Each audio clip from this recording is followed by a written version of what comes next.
Spoilers ahead. Watch out and take care. The movie begins right away with some action. A red car stops on the street in front of a bank.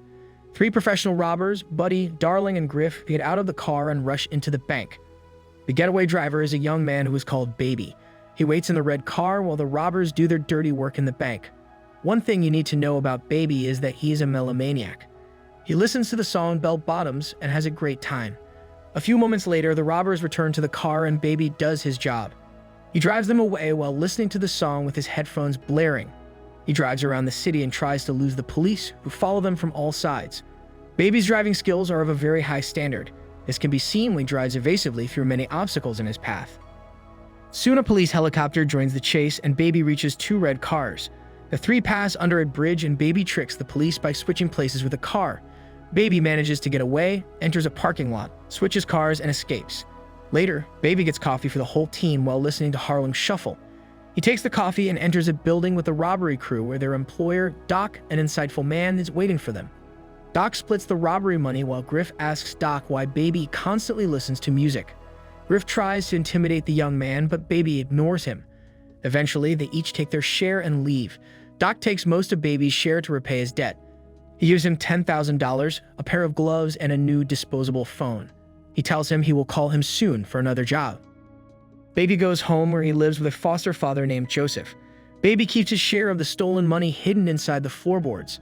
Joseph tells Baby to avoid shady jobs because it doesn't belong to him. Later, Baby takes the recordings of his meeting with Doc and the other robbers and remixes their voices into a song. He has a cassette tape with all the various recordings named and remixed into songs. In the middle of it all is a cassette tape labeled Mom. He remembers his good times with Mom every time he listens to it. Her parents used to fight very often, and one day they died in a car accident while fighting. Sometime later, Baby goes to a diner and sees a beautiful waitress named Deborah. She walks past him singing a song, and Baby records her humming with the tape recorder. Soon, Deborah returns to take his order and sees him recording. They chat, and Baby asks her what song he is singing. Later, he goes to a music store and finds the exact song. One day, Baby gets a call from Doc offering him a new job. Baby goes to his boss, who introduces him to his new team, Eddie, No-Nose, JG, and Bats. The new team also wonders why Baby is constantly listening to music. Doc says it is because of the accident he had as a child. This left him with tinnitus, so he uses music to drown out the buzzing. This is the last job Baby has to do for Doc to repay his debt. Doc explains the plan to everyone while Baby listens to a new song. Bats thinks Baby is not listening to the plan, and Doc asks him detailed questions that Baby answers perfectly. The next day, the group arrives at their destination and finds the armored van.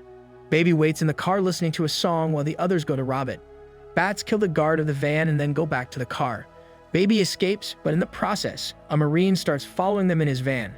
Bats tries to shoot the Marine, but Baby tries to avoid him.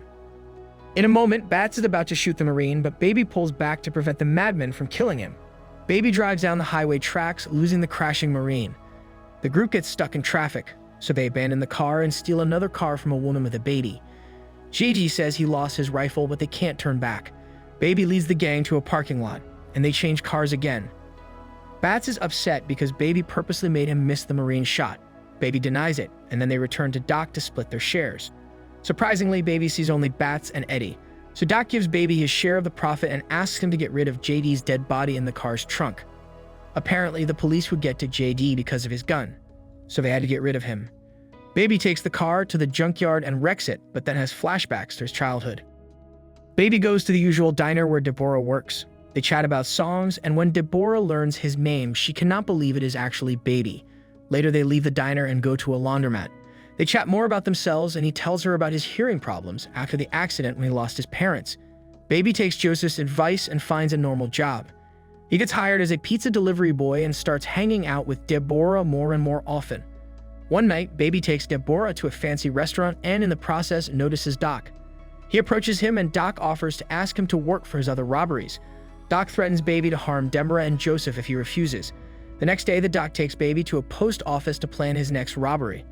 Doc orders Baby to search the inside of the post office and asks him to take his grandson Sam with him so as not to arouse suspicion.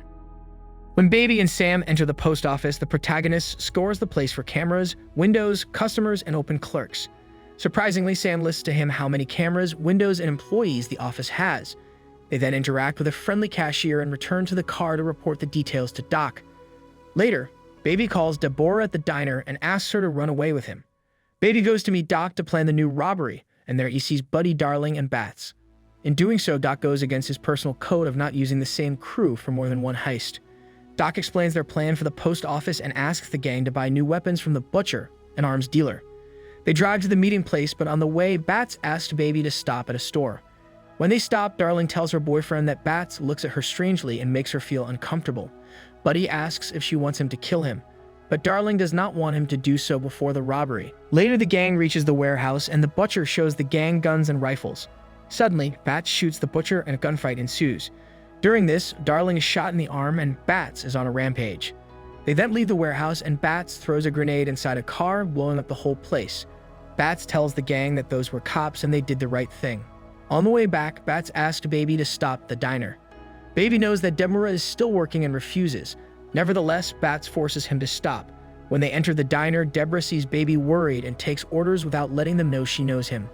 Deborah brings the bill and Bats pulls out a gun to avoid paying $20. Baby grabs Bats' hand and stops him. The madman realizes that Baby knows her and leaves the diner without fussing. Baby pays the bill and leaves a note for Deborah. Road trip at 2 a.m. The gang returns to Doc and he says the mission has failed. Bats tells him that the butcher and his men were cops and that they shot them first. Buddy and Darling back him up while Baby looks at them with distrust. Doc knows that in 24 hours, the cops will send all forces to them, and he plans to call off the robbery. The three insist on taking the risk anyway, and Doc asks Baby what he wants to do. He says they should sleep and do the job in the morning. Later that night, Baby tries to sneak off at 2 a.m. to meet up with Deborah, but is suddenly stopped by Buddy and Bats. Both become suspicious of Baby, and Bats pulls out his tape recorder and knocks him out. Later, Baby awakens at Doc's table. Baby says they are just remixed tapes and plays some of them. Meanwhile, Deborah waits for Baby in the diner. The next morning, the gang goes to the scene of the heist. Buddy has to take Darling as a fake hostage while Bats sneaks in. Baby waits in the car and notices the cashier he met on the day when he was at the post office. He nods at her and tells her not to go in. She turns back and returns with the guard. The guard approaches Baby's car, but suddenly the gang returns and Bats shoots down the guard. Suddenly, Baby doesn't start the car and Bats threatens him with a gun. Furious, Baby presses the accelerator and drives up to a truck with iron rods sticking out of it, resulting in Bats' death. Soon after, the police arrive and the group tries to escape. Buddy and Darling shoot some policemen while others chase Baby. Baby runs through the city and enters a shopping mall to change his appearance. But the police find him and continue to chase him. He exits the building and steals a car to catch up with Buddy and Darling. In a shootout, Darling is killed by the cops and Baby escapes and steals an old woman's car. He plays a song on the radio and returns the old lady's purse before leaving. Baby returns to her apartment where he finds everything in a mess and Joseph lying on the floor. He calls Deborah at the diner, but her boss answers and tells him that Baby is coming.